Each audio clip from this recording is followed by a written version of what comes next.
So just as we wrap up our discussions here about web scraping, we talked in the previous videos about methods to scrape. So we can use Beautiful Soup. We can use open URL. So I'll just scroll here quick, and you can of course see these. Again, we are at drsteph.powers.github.io/BIA under sentiment without neural networks if you want to look at some of these scraping approaches. In our previous videos, we talked about a number of different ones. So we've talked about Beautiful Soup. So that's one option.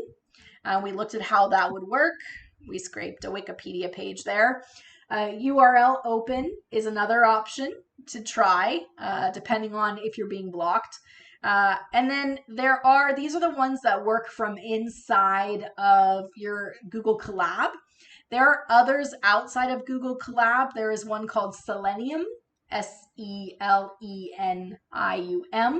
that does not work inside Google Colab, but if you are doing this from your Python code or maybe using like Visual Studio Code to code, then you can try that one.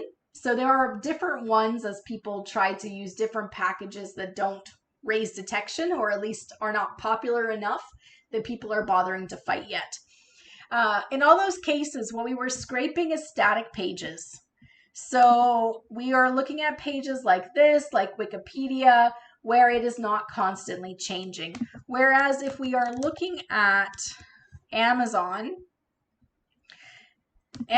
uses JavaScript. If we're looking at a page, just randomly clicking some stuff here. If you were trying to scrape, and this is what I tried to do, I tried to scrape the reviews at the bottom of these pages. Should have had this already done beforehand.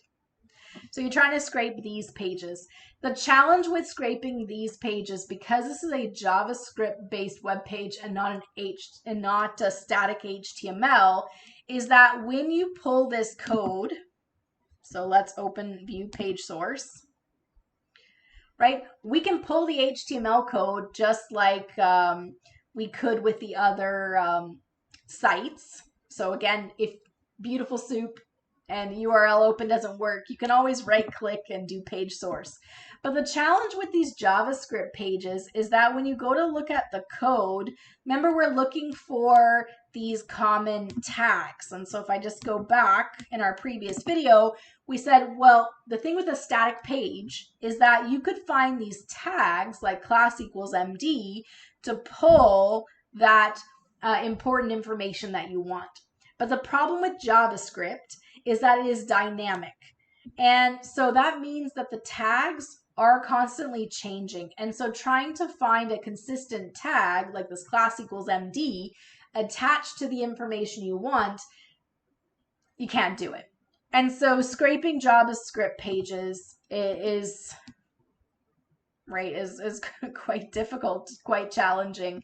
And so like here, if we were to scrape this of course is blocking this at the moment. But if you were to right click copy in that HTML and load that in, the challenges as we look through this is trying to find consistent coding in front of what you want.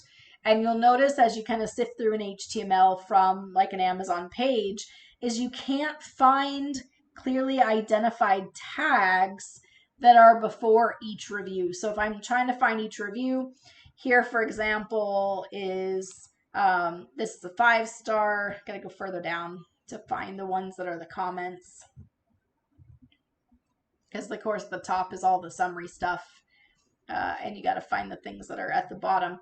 But when you sift through this, here's awesome tool for my therapy practice.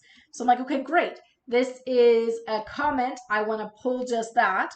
So then right in front of it, I'm looking for, okay, some kind of class that might be consistent. Class a letter space.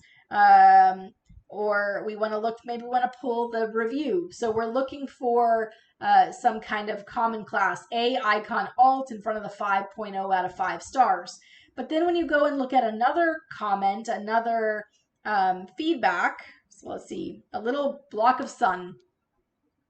Okay, I'm looking for common class. And so if you can find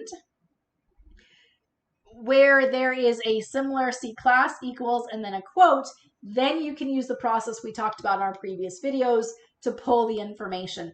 But one of the challenges with JavaScript is when you try to do that, it isn't always the same tags. And so it can be difficult to pull that information. Looks like maybe we could have, some of this class here to help pull this information, but it is a lot trickier with JavaScript. And so more advanced methods are needed. But if we do have our old school static websites like Wikipedia, or you can pull the static HTML from like old Reddit, then you can analyze it using the text mining methods in our previous videos, or we can use like Vader sentiment to do some basic sentiment analysis like in the video before this one.